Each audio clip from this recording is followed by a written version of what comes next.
Hi friends, welcome back to Gemmy's lifestyle. எல்லோரும் ஹாப்பியாகவும் ஆரோக்கியமாகவும் இருக்கீங்க அப்படின்னு நம்புகிறேன். இன்றைக்கி வந்து ஒரு day in my life video தான் நம்ம பார்க்க போகிறோம்.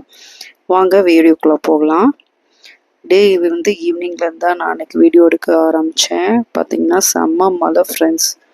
மழை பெஞ்சாலே நம்மளுக்கு ஈவினிங் ஏதாச்சும் காரசாரமாக சாப்பிட்டு ஒரு ஜிஞ்சர் டீ குடித்தா செம்மையாக இருக்கும். ஸோ அன்றைக்கி செம்ம மழை பெஞ்சு முடிஞ்சு இப்படி தான் இருக்குது. அன்றைக்கி ஈவினிங் ஸ்நாக்குக்கு என்ன பண்ணலான்னு பார்த்தா கப்பக்கிழங்கு வாங்கினது இருந்துச்சு. ஸோ அதை வச்சு தான் ஒரு ஈவினிங் ஸ்நாக் வந்து பண்ணிவிட்டு ஒரு டீ போட்டு குடிக்கலான்னு சொல்லிட்டு பிளான் பண்ணியிருந்தேன். ஸோ பார்த்திங்கன்னா இது ஒரு 1/2 to 1 kg அளவுக்கு இருக்கும்னு நினைக்கிறேன். எனக்கு மெஷர்மெண்ட் சரியாக தெரியல.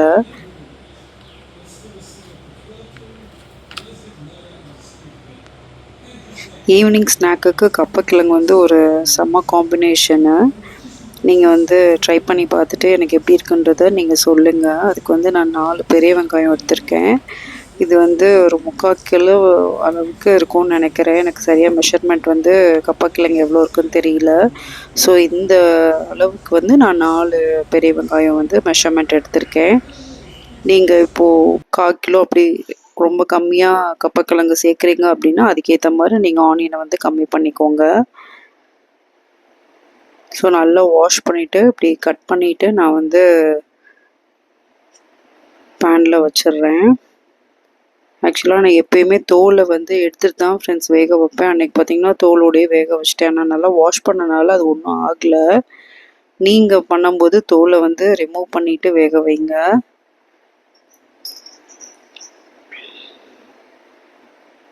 ஸோ எனக்கு அப்படி தான் ப்ரெஷர் குக்கரில் வச்சுட்டு ஒரு 3, 4, 5 விசில் விட்டுருங்க. அதுக்குள்ளே வந்து ஆனியனை வந்து நான் ரெடி பண்ணிக்கிறேன் சாப் பண்ணுறது.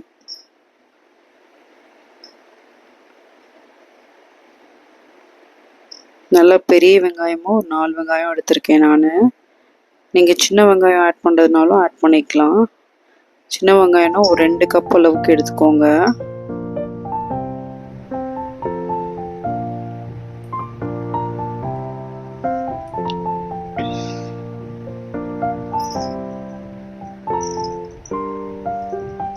ஸோ ஃபுல்லாக சாப் பண்ணியாச்சு. அடுத்து வந்து பச்சை மிளகா வந்து ஒரு 4 to 5 பச்சை மிளகா எடுத்துக்கோங்க. நான் பெரிய சைஸாக இருக்கனால பச்சை மிளகா வந்து 4 பச்சை மிளகா எடுத்துக்கிறேன். உங்களுக்கு காரம் என்ன வேணும்னு நினைக்கிறவங்க 5 to 6 கூட நீங்கள் எடுத்துக்கலாம். ஸோ நெக்ஸ்ட் வந்து சில்லியும் நல்லா சாப் பண்ணிக்கிறேன். அடுத்து பார்த்திங்கன்னா கொத்தமல்லி இலை என்கிட்ட கொஞ்சம் தான் இருந்துச்சு. ஸோ அதை வந்து சாப் பண்ணிக்கிறேன்.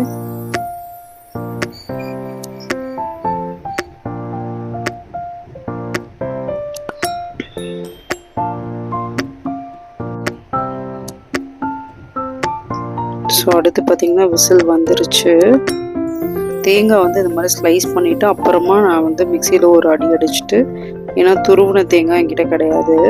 ஸோ 1 கப் அளவுக்கு தேங்காய், 5 பச்சை மிளகா, அப்புறம் 4 வெங்காயம், அப்புறம் கொத்தமல்லி எடுத்திருக்கேன். ஸோ இப்போ நல்லா ஸ்டீம் போயிடுச்சு. நல்லா வெந்திருந்தது ஃப்ரெண்ட்ஸ். உரிக்கிறதுக்கும் ரொம்ப ஈஸியாக இருந்தது. அடுத்து அதையும் நான் சாப் பண்ணிவிட்டு அதை காமிக்கல உங்கள்கிட்ட. இது ஃபுல்லாக சாப் பண்ணது தேங்காய், வெங்காயம், அதுக்கப்புறம் வந்து கோரியாண்டர் லீவ்ஸ், சில்லி,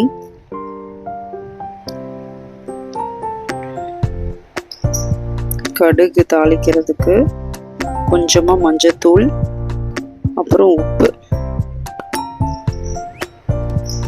இது ரொம்ப ஈஸியான ரெசிபி, டக்குன்னு செஞ்சிடலாம். ஈவினிங் ஸ்நாக்குக்கு செம்ம காம்பினேஷன். நீங்கள் இது கேரளாவோட ஐகான் டிஷ் கூட. அவங்க வந்து இதை மத்தி மீன் குழம்போடு வச்சு சாப்பிடுவாங்க. அது இன்னும் ரொம்ப டேஸ்ட்டு ஜாஸ்தியாக இருக்கும். நெக்ஸ்ட் வந்து இது தேங்காய் எண்ணெயில் பண்ணிங்கன்னா இன்னும் அதோடய ஃப்ளேவர் வந்து அதை என்ஹான்ஸ் பண்ணும். அன்றைக்கி வந்து பார்த்திங்கன்னா என்கிட்ட கோகனட் ஆயில் இல்லை. ஸோ நான் வந்து நல்லெண்ணெயில் தான் அதை பண்ணேன். அதனால தான் நான் தேங்காய் எண்ணெய்க்கு பதிலாக தேங்காய் சேர்த்துக்கிட்டேன். தேங்காய் வேணுன்றவங்க சேர்த்துக்கலாம், சில பேர்த்துக்கு பிடிக்காதுன்றவங்க அதை ஸ்கிப் பண்ணிக்கலாம். அப்படி தேங்காய் வந்து ஸ்கிப் பண்ணுறவங்க வந்து அதை தேங்காய் எண்ணெயில் செஞ்சுக்கோங்க, அது இன்னும் அந்த ஃப்ளேவரை வந்து கொடுக்கும். ஸோ கடுகு பச்சை மிளகாவும் ஃபஸ்ட்டு போட்டு நல்லா பொரிஞ்சதுக்கப்புறமா ஆனியன் ஆட் பண்ணிக்கிறேன். நல்லா வதக்கிடுங்க.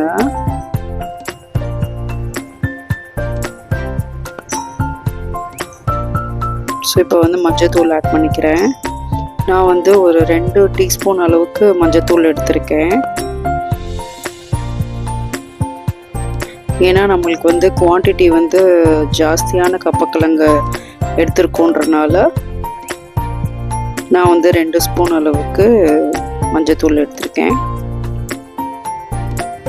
உப்பு நம்ம ஏற்கனவே ஆட் பண்ணியிருக்கோம் வேக வைக்கும் போதே, அதனால கொஞ்சமாக தான் நான் எடுத்துக்கிட்டேன் தாளிக்க போது. ஏன்னா கிழங்குலே உப்பு இருக்கும்.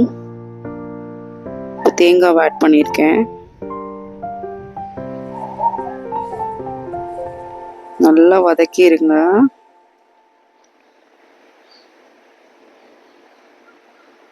இந்த ரா ஸ்மெல் போகிற வரைக்கும் நல்லா வதக்கிடுங்க.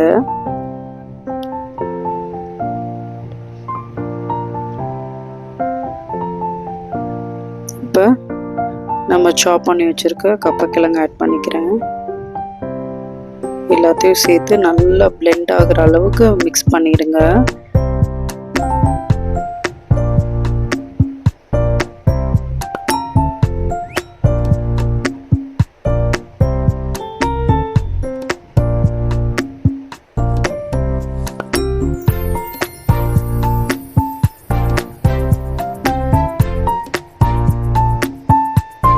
இதில் வந்து கொஞ்சம் தண்ணியும் ஆட் பண்ணிக்கோங்க ஃப்ரெண்ட்ஸ். அப்போ நல்லா வந்து அது கொஞ்சம் குலைவாக இருக்கும், நல்லா பிளெண்ட் ஆகும். அதில் தண்ணி ஆட் பண்ணதை காமிக்கலை. ஆக்சுவலாக நான் வந்து ஒரு 1/4 டம்ளர் அளவுக்கு தண்ணி ஆட் பண்ணிவிட்டு நல்லா வதக்குனதுக்கப்புறமா இப்படி இருக்குது. ஸோ இந்த இறக்க போகிற ஸ்டேஜில் வந்து கொரியாண்டர் லீவ்ஸ் வந்து ஆட் பண்ணிக்கோங்க. சில பேர்த்துக்கு ரொம்ப ட்ரையாக இருக்கிறது பிடிக்கும், அப்படி இருக்கவங்க வந்து ட்ரையாகவே சாப்பிட்டுக்கலாம். ஸோ அன்றைக்கி ஈவினிங் ஸ்நாக்குக்கு கப்பக்கிழங்கும் இஞ்சி டீயும் தான். இது எப்படி இருக்குன்னு ட்ரை பண்ணிட்டு நீங்கள் கண்டிப்பாக எனக்கு வந்து கமெண்ட் பண்ணுங்கள் ஃப்ரெண்ட்ஸ். ரொம்ப டேஸ்டான ரெசிபி.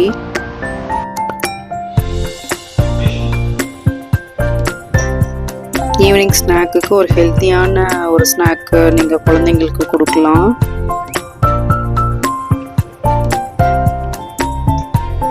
கேரளாவில் பார்த்தீங்கன்னா இது வந்து மார்னிங் பிரேக்ஃபாஸ்ட்கே அவங்க சாப்பிடுவாங்க. ஸோ அன்றைக்கி ஈவினிங் நல்லா மலைக்கு சூடான இஞ்சி டீயும் ஸ்நாக்கோடு குடிச்சாச்சு.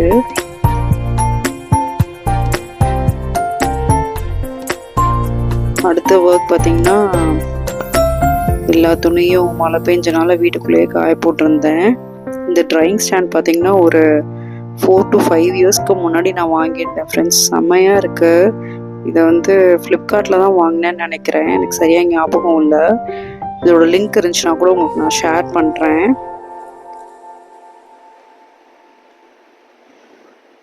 இதில் வந்து நீங்கள் ஒரு 2 செட் ஆஃப் பேபி க்ளாத்ஸை வந்து காய போட முடியும். பக்கத்துலேயே ஹூக்ஸ் கொடுத்துருக்கனால நீங்கள் ஹேங்கர்ஸை போட்டு அதுலேயும் கூட நீங்கள் வந்து ட்ரெஸ்ஸஸ் வந்து காய போட்டுக்கலாம். ரொம்ப யூஸ்ஃபுல்லான ஸ்டாண்ட் இது. என்னைய மாதிரி எத்தனை பேர் ஃபீல் பண்ணுறீங்கன்றதை எனக்கு கண்டிப்பாக கமெண்ட் பண்ணுங்கள். ஏன்னா துணி துவைக்கலாம், காய வைக்கலாம், ஆனால் மடித்து வச்சுட்டு அதை அந்தந்த பிளேஸில் ரீப்ளேஸ் பண்ணுறது ஒரு பெரிய டாஸ்க்கு. நான் வந்து பார்த்திங்கன்னா இது எல்லாமே பண்ணிடுவேன், ஆனால் மடித்து வச்சுட்டு அந்தந்த பிளேஸில் ரீப்ளேஸ் பண்ணணுன்ற டைம் வரும்போது ஒரு 2 days ஆக்கிடுவேன். ஸோ அதுதான் ஒரு ஹெக்டிக்கான ஜாபாக இருக்கும். எத்தனை பேர் என்னைய மாதிரி ஃபீல் பண்ணுறீங்கன்றதை கண்டிப்பாக கமெண்ட் பண்ணுங்கள் ஃப்ரெண்ட்ஸ். ஸோ அடுத்த ஒர்க் வந்து முடிஞ்சிருச்சு. ஸோ இது எல்லாமே மடிக்கணும், அது அடுத்த டாஸ்க்கு. அன்றைக்கி பார்த்திங்கன்னா எடுத்து வச்சுட்டேன். சில டைம் அப்படியே பார்த்திங்கன்னா பைலப் ஆயிரும்.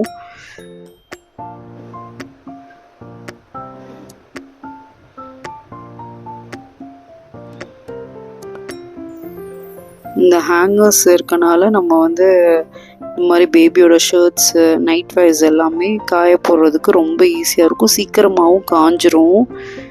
ஒரு இந்த சைடு 7 to 8 ஹூக்ஸ் இருக்கும்னு நினைக்கிறேன் நான்.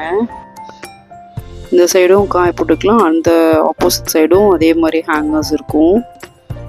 அடுத்து பார்த்தீங்கன்னா என் பொண்ணோட ஸ்டேஷ்னரி ஐட்டம்ஸ்லாம் அந்தந்த இடத்துல ரீப்ளேஸ் பண்ணுறது தான். கிட்ஸ் இருந்தாலே எத்தனை தடவை எடுத்து வச்சாலும் அடுத்த டைமும் அதே இடத்துல தான் அவங்க பரப்பி போடுவாங்க. நான் என் பொண்ணோட ஸ்டேஷ்னரி கேபினெட் எப்படி ஆர்கனைஸ் பண்ணியிருக்கேன்ற வீடியோ வந்து நான் முன்னாடியே போட்டிருக்கேன். உங்களுக்கு அதில் ஏதாச்சும் ஐடியாஸ் வேணும்னா நீங்கள் வந்து அந்த வீடியோ செக் பண்ணி பாருங்கள்.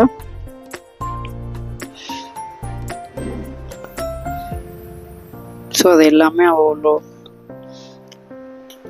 இதை நான் இப்போ எடுத்து வைக்கிறேன். ஆனால் கொஞ்ச நேரத்தில் பார்த்தீங்கன்னா அது வெளியே தான் இருக்கும். சில டைம் அப்படியே விட்டுருவேன் ஃப்ரெண்ட்ஸ்.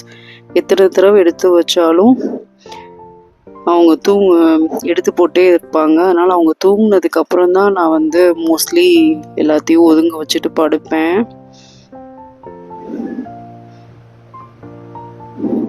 ஏன்னா நம்ம எடுத்து வைப்போம், கொஞ்ச நேரத்தில் பார்த்தா திரும்பி ஏதாச்சும் எடுக்கிறோன்னு சொல்லிட்டு எல்லாத்தையும் திரும்பி களைச்சி போட்டுருவாங்க. எதுக்கு ஃபஸ்ட்டு அவங்க எல்லாத்தையும் களைச்சி போட்டு முடிச்சு லாஸ்ட்டில் டயர்டாகி தூங்குவாங்கள, அதுக்கப்புறமா நான் வந்து ஒரு குயிக் க்ளீனப் வந்து எப்பயுமே நைட் ஒரு தடவை பண்ணுவேன். ரெகுலராக அது நடக்கும்னா கண்டிப்பாக கிடையாது. சில டைம் நம்மளும் டயர்டாயிடுவோம்.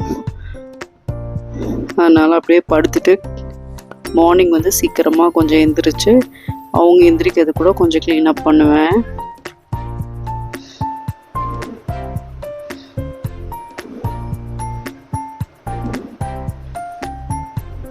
ஸோ அவளோட திங்ஸ் எல்லாமே அதில் வந்து ஆர்கனைஸ் பண்ணியாச்சு.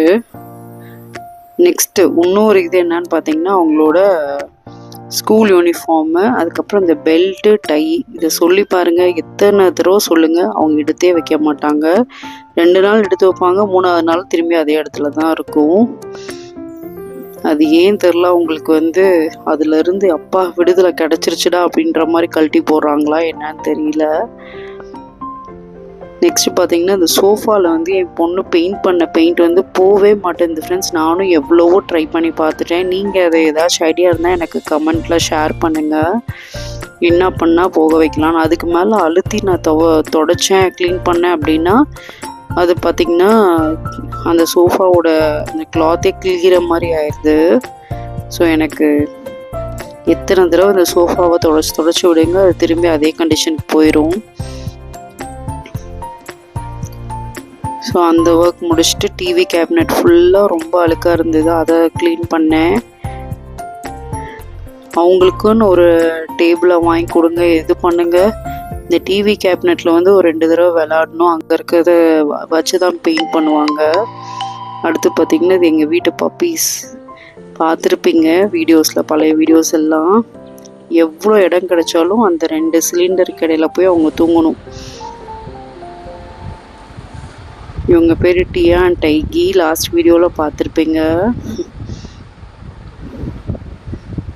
இவங்களோட சேட்டையெல்லாம் பார்க்குறதுக்கும் ரொம்ப க்யூட்டாக இருக்கும். அடுத்து பார்த்திங்கன்னா இந்த பெட்டு பார்த்திங்கன்னா யார் வீட்டில் வளர்த்தாங்கன்னு தெரியல, ரொம்ப ஐ இன்ஃபெக்ஷனோடு எங்கள் வீட்டுக்கு வந்திருந்தாங்க. 2 நாள் அவங்கள வீட்டில் வச்சு அவங்கள ட்ரீட் பண்ணியாச்சு. இப்போ அந்த கண் வந்து நல்லா தெரியுது.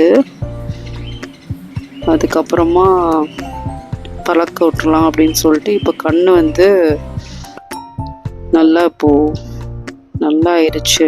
இந்த இதை இன்ஃபெக்டடான ஐ இப்போ நல்லா ஓப்பன் பண்ணுறாங்க. ஃபஸ்ட்டு ஓப்பனே பண்ணல, பறக்க விட்டாச்சு அவங்கள. அதுக்கப்புறம் அன்றைக்கி க்ராசரி ஷாப்பிங் லாஸ்ட் வீடியோவில் நான் சொல்லியிருப்பேன், வஸ்தம் ஷோஸ்ன்ட்டு, அங்கே பண்ண க்ராசரி ஷாப்பிங் தான் இது. ரொம்பலாம் நான் பர்ச்சேஸ் பண்ணல, ஓரளவுக்கு எது தீர்ந்துச்சோ அது மட்டும் வாங்கியிருந்தேன். ஸோ அந்த வீடியோ இதோட எண்டுக்கு வருது ஃப்ரெண்ட்ஸ். இந்த வீடியோ பிடிச்சிருந்துச்சுன்னா லைக் பண்ணுங்கள், ஷேர் பண்ணுங்கள், சப்ஸ்கிரைப் பண்ணுங்கள், பெல் ஐக்கானை கிளிக் பண்ணுங்கள். உங்களை சீக்கிரமாக இன்னொரு வீடியோவில் ஒரு இன்ட்ரெஸ்டிங்கான டாப்பிக்கில் வந்து பார்க்குறேன். Until then, it's bye from Jamie. Thank you friends.